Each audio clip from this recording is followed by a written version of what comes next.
gets to a point where it just starts falling forward. There. Oh, see, there it goes.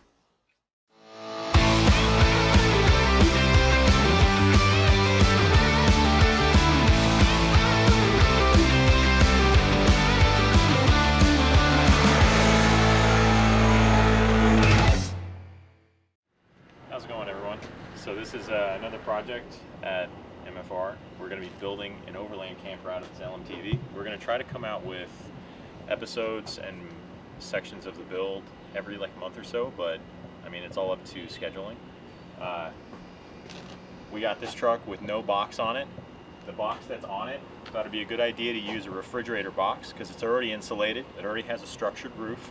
We can build solar and walk on the roof, other than like a regular dry box truck. Has a fiberglass membrane that you can't put any weight on. This build is going to be, we're going to try to do it on the cheap, or on the budget, so to speak.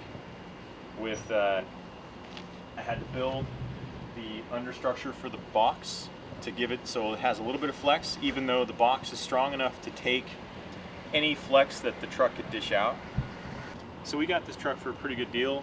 Already has AC, paint cap was already painted, already had Arizona title, so we don't have to go through the government program to get a title for it. And it already looks great, had brand new tires on it. So we'll be going through the process of converting the box to an overland camper, whether it be either some pieces will be on budget, other pieces will be, well, reliable, so that we don't have any problems long distance. Because when we go and drive this thing, we're going to be in the middle of nowhere, and worst thing that can happen is you break down or not have heat. So yeah, on all, the box ended up being the perfect size chosen. We chose a 14-foot long box. This is a short box, respectively. It's only about 7 to 7.5 feet tall, so I can still stand in it. I'm almost 6'3", and I can stand in it without any issues. I did a semi-flexible mounting system, and when we got the truck, the mid-frame or the subframe was removed in the middle. So they don't sell frame sections in 1/2 inches, so the addition is 6 inches tall and 2 inches wide, and I used a double spring design with the center being solid to give it some flexibility and not be over the top. It doesn't need, this box can take some flex, so we don't need to build a super flexible system. Whereas if we had like a composite box, we wouldn't want to transfer any flex into the box because it will crack instantly, and well, we all know how much those cost. So this truck already has an upgraded air dryer. The factory units have issues with, you have to service them on a pretty regular basis, and well, this one you don't. So with the back of the truck, this box had a big step so you can get into the box, and it was also a lot lower. This box, you know, when it was on the truck, the deck height was about 2 feet lower.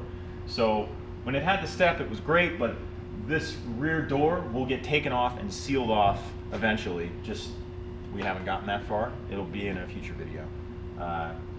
But taking that step off and slimming down the back of the truck for an approach angle was something we did right away.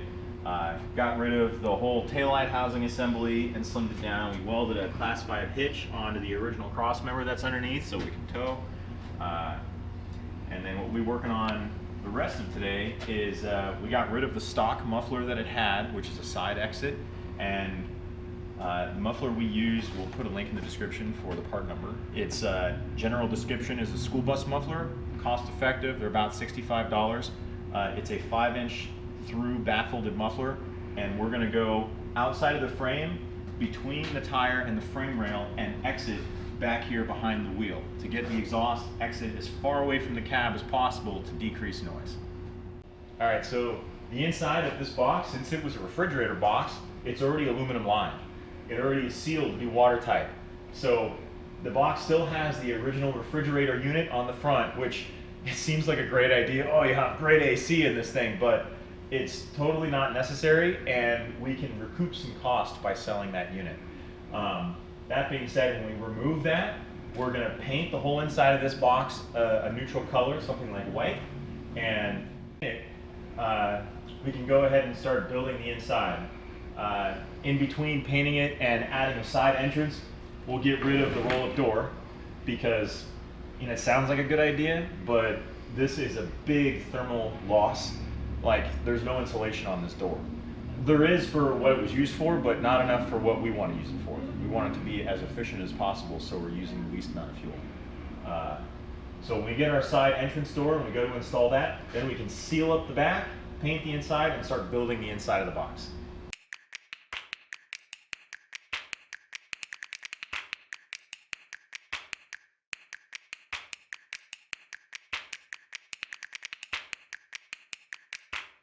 This product with the exhaust I built, did this yesterday, I've already driven it, and another attempt to get the noise as far away from the cab as possible. Now it's full 5-inch directed behind the rear axle, and we did it this way because, you know, there's air lines between the frame rails, we don't want any of that shit getting hot, we don't want any of that stuff getting hot, so that it looks cool. Alright, so you line everywhere you can. The engine bay has 2 layers of 3/8 on it, and then we use foil tape to try and seal up all the seams so that if there's water spray in here, they don't start to fall off over time.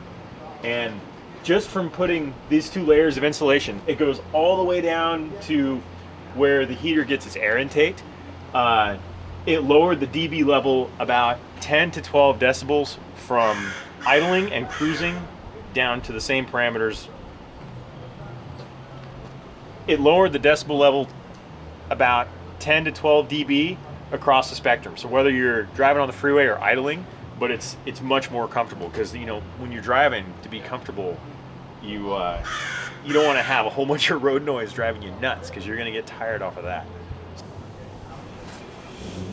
Now after this, we'll move inside the cab and we're going to go through all of the exterior panel surfaces and try and put insulation on those to get rid of any road noise that can be coming in from the sides.